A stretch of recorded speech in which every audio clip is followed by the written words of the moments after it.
冇一定你用話劇啦，企喺度講嘢啦，又或者唱歌都得。總之睇完一本書，你有啲想話俾人聽，咩方法都得。今日咧，俊賢佢哋咧就會用一個書籍介紹、內容介紹，同埋有少少讀後感嘅方法。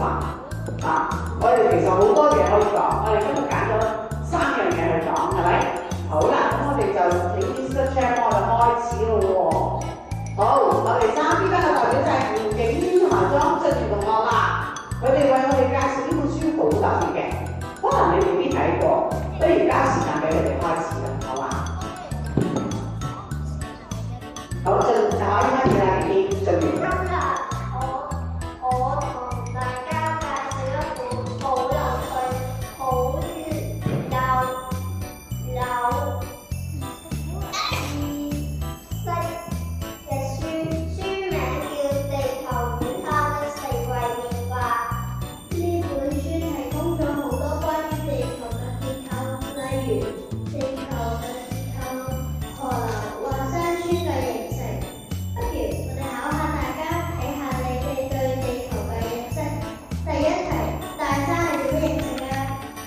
俊賢就可以做偉律先生啦。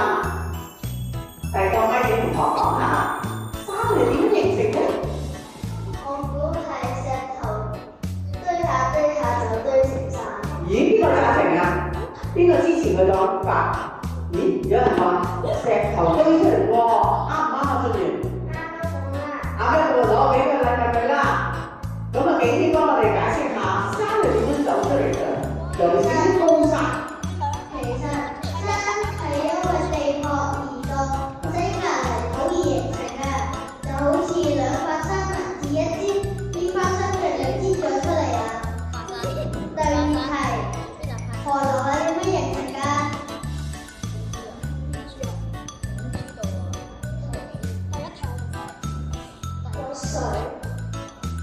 水啱，主要係因為有水，啲水喺邊度嚟嘅？有冇人估到啲水喺邊度嚟嘅？多個山嚟嘅，由山上面流落嚟嘅。咁最第一滴水喺邊度嚟？第一滴水喺邊度嚟？咦，你個獎品咧？喺嗰啲魚嗰度咯。哦，請你俾翻啲3位同學獎品好冇？冇錯啦，唔該，景軒補充。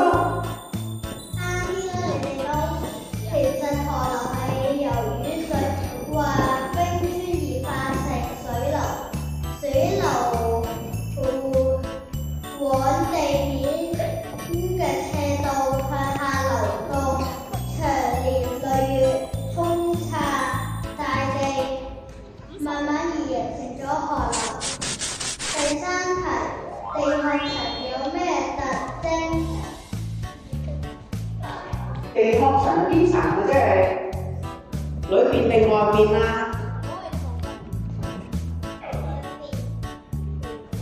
地殼係地殼喺邊層啊？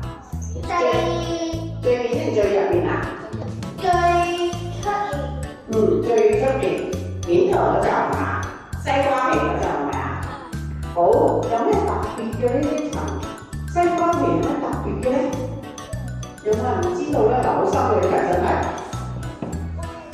呢度有人想答，你決定啦。你中意揾呢啲人答啦。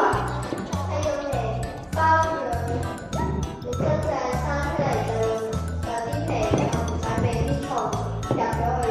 西瓜皮，你以為我真係用西瓜皮？我話地球嗰層皮，地殼有咩特別嘅咧？差唔多㗎，你答嘅答案差唔多嘅。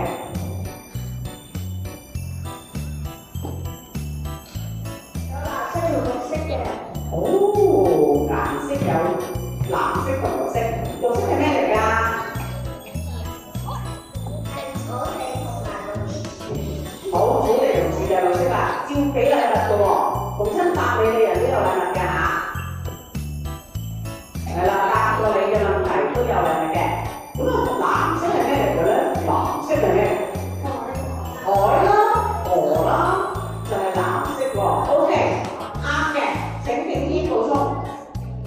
地殼係地球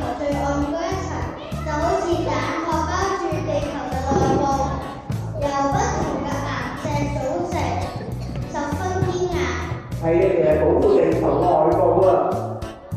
呢層咧係十分堅硬嘅物質嚟㗎。好，仲有跟住下一個係。地球表面除咗高山同河流，仲有咁多唔同嘅樣貌嘅，係因為地殼不停移動，同時表面嘅岩石會被風化成沙粒，沙粒會沉積喺河流嘅下游，經過1000幾百年，就出現咗獨特嘅地貌，例如高山、火山、山谷、平原、沙漠、河流、海洋同湖泊。非常清楚。河流對人類有咩好處啊？河流對我哋真係好重要㗎。河流提供咗豐富嘅淡水資源，人類可以攞嚟灌溉和飲用。自古以嚟啦，人類就住喺河流居住和生活。最後，我哋希望大家透過一本書，對地球有多啲理解。呢一本書好多，至少好適合我哋低年班嚟睇㗎。地球係我哋嘅，我哋一齊去保護佢。例如行山時咪亂掟垃圾，保持河道嘅清潔，更加唔可以採摘花花草草，好好愛護我哋呢個家。如果大家仲有興趣知多啲，可以去圖書館揾下。多謝大家。哇，好精彩啊！對地球認識咗好多啊！我哋嘅掌聲要俾埋 Miss Chan 喎，Miss Chan 同我哋做咗一個好完整嘅稿咧，佢先可以講到出嚟嘅。係啦，多謝晒兩位，我哋一陣間再頒獎俾你啊！好，請你擺低個咪。好啦，跟住我哋咧就到3A班事情同我哋喎。好，我哋要請你出嚟啦，掌聲。要講呢個故事咧，係我哋好熟悉嘅喎。咩故事啊？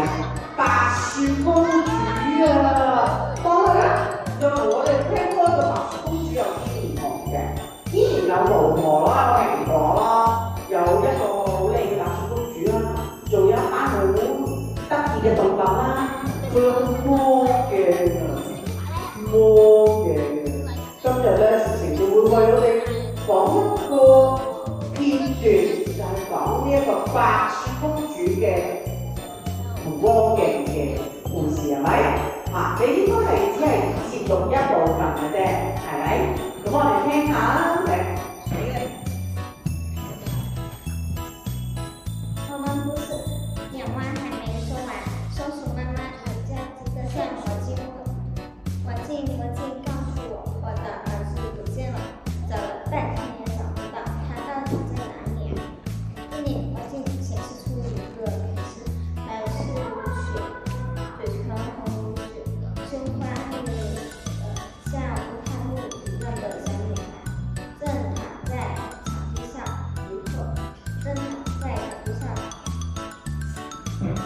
睡觉。是白雪公主。公主妈妈有点疑惑，她就是这几个的公主，好，很可爱，是脸弯和弯弯里齐声赞美。她们仨都被白雪公主可爱的模样吸引住，痴痴地盯着她说：“睡得好甜美啊！”只想亲她一口。她们仨发现这句话里面的不是把声音。松鼠妈妈仔细一看，原来她的儿子小松鼠就在白雪的身边，跟他们一样痴痴地盯着可爱的白雪。真想亲她一下，那红得像苹果一样的脸蛋。哇，万万不可以亲她！松鼠妈妈惊呼大叫，还是镜子中的法律就这么严重吗？好，俾掌聲佢先。劉老師咧幫我總結少少，因為講普通話，可能同學聽唔明，係咪？係啦，其實咧事情係將其中一個故事嘅片段咧節錄出嚟讀俾我哋聽嘅。咁咧話説咧，白雪公主原來咧唔係淨係王子中意佢嘅喎，連咩都中意佢啊！動物都中意佢啊！你睇下，松鼠媽媽啦、青蛙啦，仲有咧松鼠仔仔啦，佢哋一見到白雪公主嘅時候咧，都被佢迷上咗，真係覺得好純啦、好靚啦、好好啦，所以大家咧都話：哎呀，好想錫啊白雪公主一啖喎！咁但係咧，松鼠媽媽就話：哦，唔得㗎，唔得㗎，大家唔可以咁做㗎。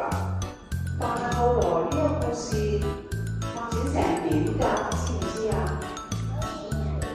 會出現咗個巫婆喎，巫婆透過一塊鏡裏邊咧，就知道原來全世界最靚係白雪公主，於是就好妒忌啦，就俾咗一樣嘢白雪公主食，食咗之後佢就好似死咗咁啦。咩嚟㗎？個蘋果係咪啊？哦，好，咁最終白雪公主醒唔醒得返？可唔可以有人救到佢咧？等同學咧自己去睇下。但係呢本書以外咧，其實就多本咧童話夢工場嘅喎，佢都係用一啲名著故事咧去改編嘅，有人魚公主啦，有穿牆香貓啦，有花木蘭都有喎，中國嘅故事喎，哇好多係啊！我上網睇過啦，今日為止出咗35本不同嘅童話夢工場故事。咁同學如果有興趣咧，可以嚟圖書館借嘅喎，我哋有呢一部書嘅，不過未齊晒啊，可以買齊佢嘅。如果大家都中意睇嘅話咧，老師咪買齊佢咯。呢個故事唔知係好喜劇嘅收場啦，定話係白雪公主會長瞓落去咧？等你自己去借嚟睇咯喎。係啊。大家好，我係2年班嘅同學，我叫李思思，我叫蕭玉瑩。今日我哋喺呢度介紹一本圖書，係乜嘢圖書啊？呢本圖書叫《盛夏遊晴天》，你哋有冇睇過啊？我有去過，點解啊？好好睇㗎。不如我哋喺度就講俾大家聽啦。好啊！故事中喺意大利嘅海港城都裏面住咗一群水怪，其中包括有路卡。呢啲水怪可以變成人類，但係接觸到水源就會變形㗎啦。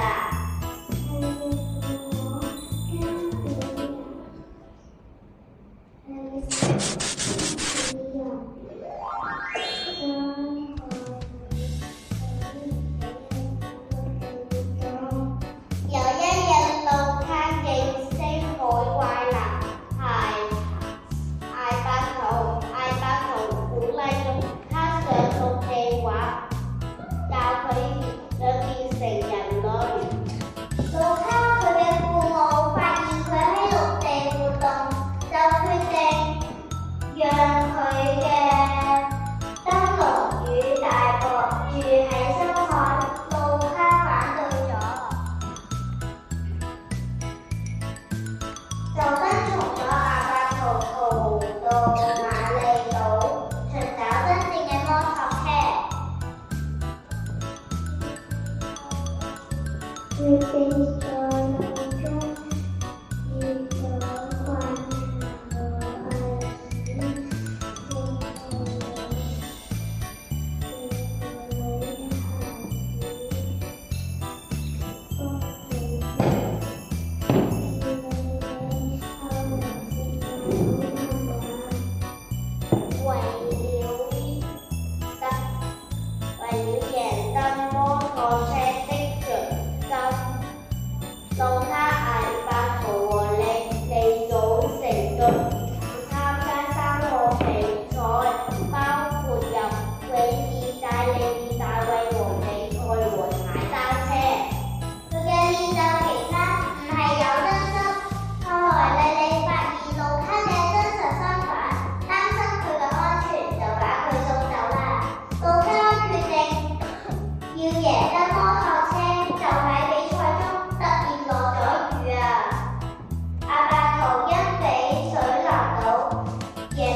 遇到困難，大家互相幫助。我睇完呢本書，我欣賞佢哋嘅勇敢和追求夢想嘅態度。